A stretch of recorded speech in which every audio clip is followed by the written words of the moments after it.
Welcome. Ooh, almost dropped something. That's crazy close, guys. I'm excited to be speaking to you guys this morning. My name is Josh. If you don't know me, I'm the youth pastor here at Washington Cathedral, and I told the 9:30 service that they were my favorite.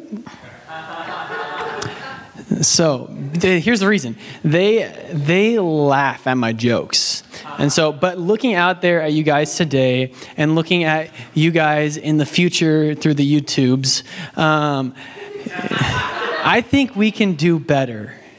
I know you guys. I think we can laugh at Josh's jokes today, okay? We got this. I mean, there's specific people out there I'm thinking, you guys are going to like my jokes. So, let's get started. There's one thing that I always do, forgetting the past and straining toward what is ahead. Philippians 3:13. You're going to see a lot of pictures of red buttons today in just a minute. There are going to be a lot of red buttons on the screen. There are a lot of red buttons in the world, all kinds of red buttons. Which button are you looking for? Which button do you need? There are a lot of buttons. There's the launch button, which I hope is hidden away in a very, very, I like this. Thanks, guys. Love you too. There's the launch button for the nukes, which I hope is hidden away very far. Lock and lock and lock and lock and no key. And then there's also the panic button, which I know sometimes we really feel like we need to hit that panic button. We have the ever tempting, sometimes self-destruct button when things are just going crazy. We have the infamous easy button, which I learned today is actually patented. It says on the back there's a patent number there. So that was easy. There we go.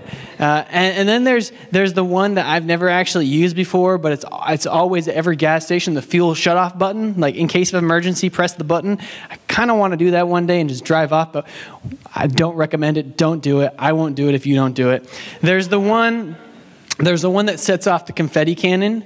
Like, think about that. That's someone's job to press the red button that sets off the confetti cannon. I was telling Tim we need to get one of those in here, and I think that's in my job description as youth pastor, confetti cannon button presser. There's the one when you finish American Ninja Warrior, when you finally finish the course that we all think we could press, but probably would fall in the first puddle of water that they have there. And then there's maybe the most popular button in this culture, this day of the internet and information, which is the YouTube subscribe button. Right? Probably the most popular, most recognizable red button. But when I tell you to press the red button today, I have a very specific red button in mind. You have so many options, but the one I want you to press today is the big red button that says reset. Now, many of you probably have these in your bulletins. If you don't, there's a big stack of them on the wood boxes. I want you to make sure you grab one on the way out. You want to have one of these. You don't want to be the one person in the service who doesn't have a red button. Okay. There's a Netflix TV show that I like. It's about time travel. And I like sci-fi stuff. I like time travel. I like just all that sort of stuff. There's a series about time travel or about like space I'm watching. And this one, in this particular show, the future is in terrible condition. Humanity is holding on by a thread. And the resources are depleted. The future of the future looks very grim. And so, but they're very technologically advanced. They've had some breakthroughs, including the ability to travel through time, which it's not like pure time travel, but it's an interesting sort of time travel that they use. And the natural step when you're in this future that is holding on by a thread and things are looking very grim, the natural step when you have the time travel technology is what? To go back and fix things, right? Time travel, to use it to make your future better, right? So, this is the premise of the show. They go back in time, they send people back, and they try and fix things. That's their mission. That's the character's mission. And they stop natural disasters, catastrophes, scientific mishaps, and they stop certain people from doing certain terrible things. And in the show, nothing works. They get more people coming back from the future, and they're like, how's the future looking? Is it working? And they're telling, no, the future's actually gotten worse. Nothing you're doing is working. And the present that they're in, which is actually our era, our time, right? The present for them is also getting worse. It's getting crazy. Things are falling apart. What they're doing is causing conflict, and there's so much crazy stuff happening. And in the end of the season, there's literally like nukes being launched. Nuclear warfare is happening. The present is falling apart, and so the future decides to give up on the past, which is our present, their present. So the future decides to give up on what it was trying to do. I'm going to get a little timey-wimey on you in the next couple seconds. Bear with me. Try and follow along. So the decision is made in the future after seeing the results of the past in the future's present, not to send people back in the past like it would have decided to do in the future, and instead hit the reset button and try the plan completely from scratch. Got it? You following along? We good? Let me say it again.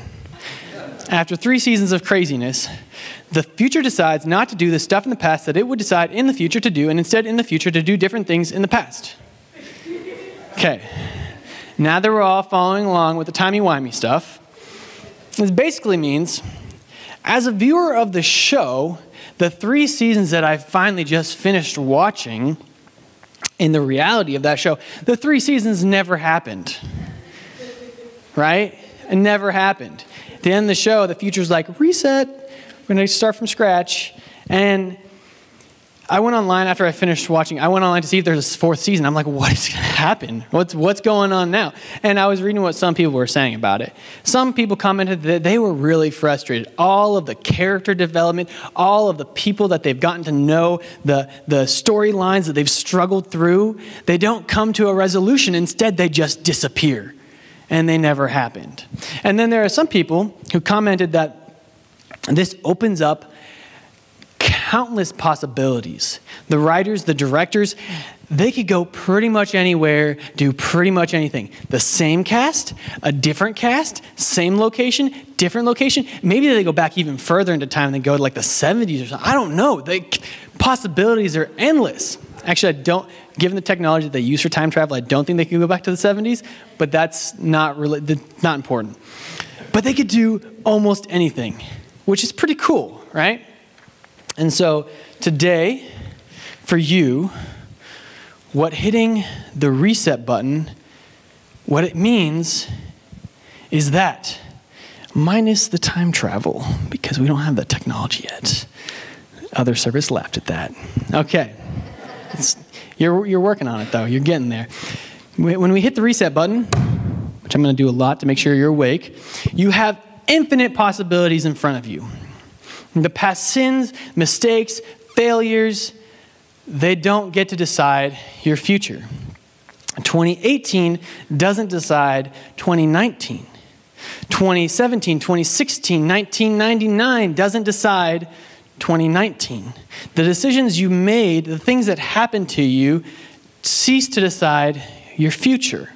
The tragedies and hurts that you've endured won't keep you from a future of joy and peace. What happened yesterday will not decide what happens today or tomorrow. But how? How is this possible? That's the question that I ask when I think about this. I just sinned yesterday. I failed a class last semester. I have suffered so much this year. How can I expect next year to be any different? How on earth is it possible for the past not to decide my future? It's a natural way of thinking about things. It's the rule, the law of cause and effect. Let's say, and we learn this at a very early age, and it keeps getting reinforced over and over again. Let's say you're in school, and you don't turn in your homework. You get 0 points for that homework, right? Cause and effect. Let's say you turn in the homework, but maybe you didn't exactly do it all yourself.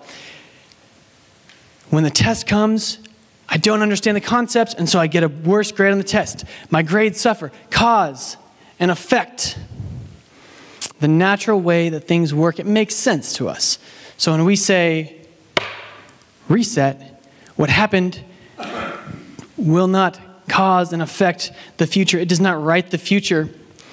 It's almost counter our natural way of thinking. So we meet these questions. How does a child in the slums of Kenya, thirsting to death, find a future? How does a child in La Paz, Honduras, who is abandoned by her parents because they cannot afford to feed another mouth, find love, education, a family? How does a marriage that is on shaky ground find restoration? How does a teenager buried under depression and anxiety find light and joy? How does a single mom who's lost another job, about to be on the streets without a home, find a way to survive and thrive? How does a single man who feels isolated from the rest of the world find community? How do parents constantly in conflict with their children find peace and unity? How does a patient suffering from chronic health conditions find hope and happiness? How does the one who feels purposeless or pointless find meaning and passion? How does a young person addicted to drugs find a job and a family? I go on and on with these situations that so many find so hopeless, to places I've been and you've been again and again. Here's what I believe, what I needed to hear as I was working on this message, what I believe all of us need to hear, and that is for God's children, God's beloved, your past doesn't decide your future. 2018 doesn't decide 2019. Yesterday doesn't decide today or tomorrow. Your past doesn't decide your future. The hurts, failures, losses of the past don't write the future chapters of your life. The Bible talks a lot about suffering. It talks a lot about struggling, and it talks a lot about hope. A lot about hope. Romans 5-8 is one of my favorite sections of the Bible, one of the most beautiful sections of the Bible. And in Romans chapter 8, we find this big crux of Paul's argument that he's been developing from the very beginning of the letter. And that's where I want us to land. I want us to come in and land right on Romans chapter 8. We could go to James, where James talks about we should be glad when we encounter suffering. We could go to the story Jesus tells of the prodigal son who finds himself on the rockiest of rock bottoms. And there he finds the unfailing love of the Father to be there to pick him up. We could look at numerous examples of Paul in prison where he says, I rejoice in spite of being in prison and because of being in prison. We could look at Philippians 3 where that verse came from that I read in the beginning, where Paul says everything is pointless next to the value of knowing Christ. And even though he hasn't arrived at perfection, he isn't perfect. He still messes up again and again. He still struggles and suffers. He presses on forward towards Jesus every day, forgetting the past, striving for the future. We could look at Peter, who lost everything he had in Jesus, all this hope for this new kingdom, this new way of life. He lost it all, and he's full of shame in his denial of Jesus. And then Jesus returns resurrected, and Peter jumps out of his boat and goes swimming after Jesus. And Jesus sets him on a new path that Peter never could have ever imagined. We could look at Matthew, who was a tax collector, who heard Jesus call him and followed and went places in a completely new life. There are so many stories, so many places in the Bible where we see suffering, we see failure, we see hope being found somehow. We see a new start. We see the reset button. And I encourage you to look at those passages when you're struggling, when you're suffering, when you need to find hope. But today I want us to come in smoothly on Romans chapter 8. Paul reminds us here in Romans 8 that we are united with Jesus in his life and his death and with his Spirit living in us. This is the beautiful picture that Paul paints in Romans 8. We're actually adopted as children of God, siblings set to inherit with Jesus. And now we cry out, Abba, Father. What a glorious picture. What a glorious future Paul paints in Romans 8. But then Paul stops. He stops and he says, because he knows we suffer every day. We struggle every day. We have hurts, pains, failures. We make a mess of our relationships. It doesn't feel like we are children of God sometimes. It doesn't feel like we have that place because of what we endure, because of what we face and struggle with. So Paul writes in his letter, he says, "Dear child of God." This is my loose paraphrase for us today of Romans 8. "Dear child of God, right now you are living a life that is not the reality that is coming. It doesn't seem to be the life of an adopted son or daughter. It doesn't seem to be the life of the adopted son or daughter that you are. It doesn't feel like the life of someone God has chosen to love sometimes. In fact, all of creation is in a state of groaning and waiting for the day that will come when we will truly know and understand what it means to be a child of God, to be a child of the perfect Father and a sibling of the righteous Son. A day when all the suffering, struggling, and injustice ends. A day of perfect peace and joy for the orphans in Kenya and in Honduras, the single parents, the lonely, the prisoner, the sick, the addicted, the depressed, the anxious, and also a day of peace and joy for you." This is Romans 8. While we wait for that day, God's Spirit will give you strength and you will find forgiveness. God will make a way through the present and the past. God is at work in the world and his desire is for your good, your joy, and peace. He will take all the bad, the things that try to decide your future and ruin your life, the losses, the failures, the sins. He will take all of that and he will make all these things into something good and beautiful somehow. So who can stand against us? Who can stand against God? He will give you everything you need in the hardest times when you are hungry, beaten down, in distress, in pain, when you get to the lowest of lows. His love for you, dear child, remains. Nothing can separate you from that love. So, through all the failures, mistakes, losses, and pain, the children of God will be victorious. Because of God's immense and unfailing love, you will come out the other side with the glory and perfection that comes with being a child of God. And nothing in this world, life or death, past, present, or future, can ever separate you from the love of God in Christ Jesus our Lord. Therefore, we have hope. Have hope, dear child, that where you are now does not decide where you will be. And what has happened to you, what you have done, will not dictate what will happen to you, what you will do, because God is greater than the past, greater than the present, and he loves you. With love and grace, Paul. This is the letter that Paul writes. This is Romans 8. This is the idea of this now and not yet.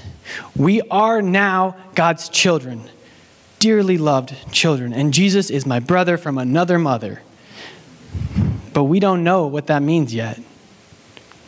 There have been many moments in 2018, this past year for me, where it hasn't felt like that.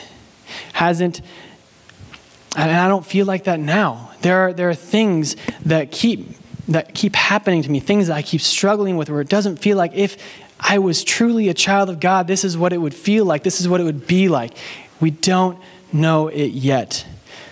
But that doesn't mean that God isn't taking the past, isn't taking your shortcomings, your failures, the things that you struggle with, the things that you are mourning, your past, your present, and he isn't making something wonderful out of it. So when I say, hit the red button, hit the reset button, I'm not saying your past never happened. If you didn't turn in your assignment, dear students over there, you still get a 0. Sometimes, however, our perspective gets so focused on what has happened to us, on the things we've experienced, on things we've done, on the things that have been done to us, that we get so down and discouraged by repeating those things over, the hardships that we repeat, that we can't see how God is going to make good out of what has happened, the past, and what we're struggling with now.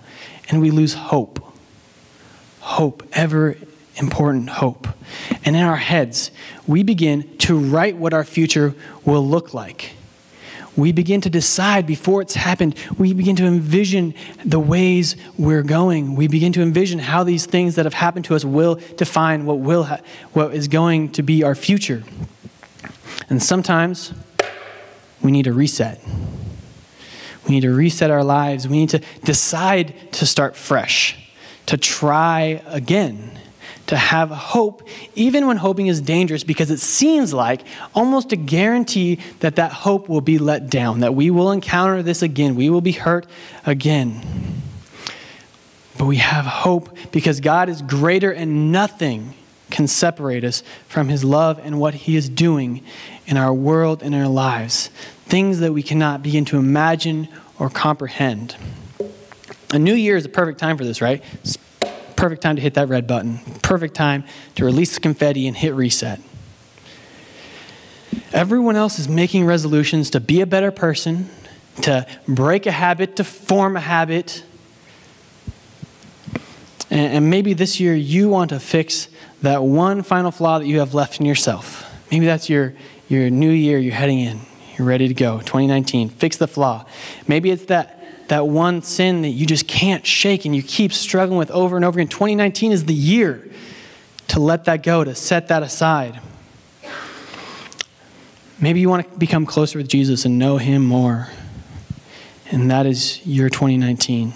Maybe you're finally ready to get through Leviticus and read the Bible in a year, right? I believe in you. You can do it. It gets better. Actually, Leviticus is pretty good, so spend some time there. Maybe you want to be nicer to your sibling. Maybe you want to make a friend. Maybe you want to change the culture of your friend group to be one of love and acceptance. Maybe you just want hope in 2019. Chances are, in 2019, you will struggle, you will fail, you will make mistakes, you will face loss, you will be hurt. That's almost a guarantee. It's almost a guarantee that you will be hurt in 2019. But the truth of God's love is that even in those letdowns, even in those struggles, his love remains as strong and as present as ever. And he is working for your good always in ways that you cannot see. The wonderful thing about the red button, about the reset, is that you can hit it at any time. It is not a New Year's tradition that as the ball drops, you hit the red button. It is a button you can hit at any time. You can have a fresh start at any time. You can hit reset on your perspective anytime. When you are feeling like you have no hope, when you start to write that future in your head, you can hit reset. When you try and fail and life lets you down, and you start saying, there's no way I can ever change, reset. There's no reason to hope for anything different. This is just the person I am. This is just the life I am destined to live. This is what I deserve. Reset. Hit the red button. Remember Romans 8. Remember, you are a child of God and that you are waiting, sometimes so painfully waiting for that day of joy and peace. Waiting to see how God will take the tragedy, the mistakes, your failures, your weaknesses, and make something good out of it. Hitting the reset button allows us to find and to be open to God's perspective, to see the possibilities and potential that the future holds because of God's love. Story after story, we see God taking the hardest times in people's lives and making good out of them. The child thirsting to death in Kenya, God brings together many people and gives them a heart for those kids and brings 2 wells to quench their thirst. The abandoned child in Honduras, he calls a nun to leave her order and start selling tortillas on the street to find and fund a home and an orphanage for those children. And he brings people from around the world to support that.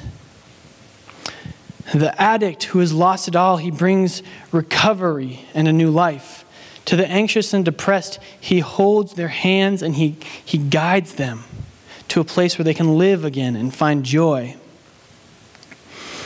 To the one mourning the loss of a loved one, he comforts and brings community around. And they, in turn, become a comforter to others. He takes what looks like a completed story, the future that you've already written, and he makes something new and good out of it, somehow, some way. I know this for a fact because I know this church. I know the people here. I've heard your stories. I know that there are people in this room who can tell you the craziest stories of how God has taken senseless things that have happened, the hardest times, the tragedies, the struggles, the weaknesses, the addictions, and how he has somehow made good out of it. I know that there are also people in this room who are in the middle of those hard times, who today find themselves waiting, trying so hard to find hope, trying to see how God can take their situation, the time that they're in, and bring good out of it. You're just waiting. Know that God is greater and that he loves you, dear child.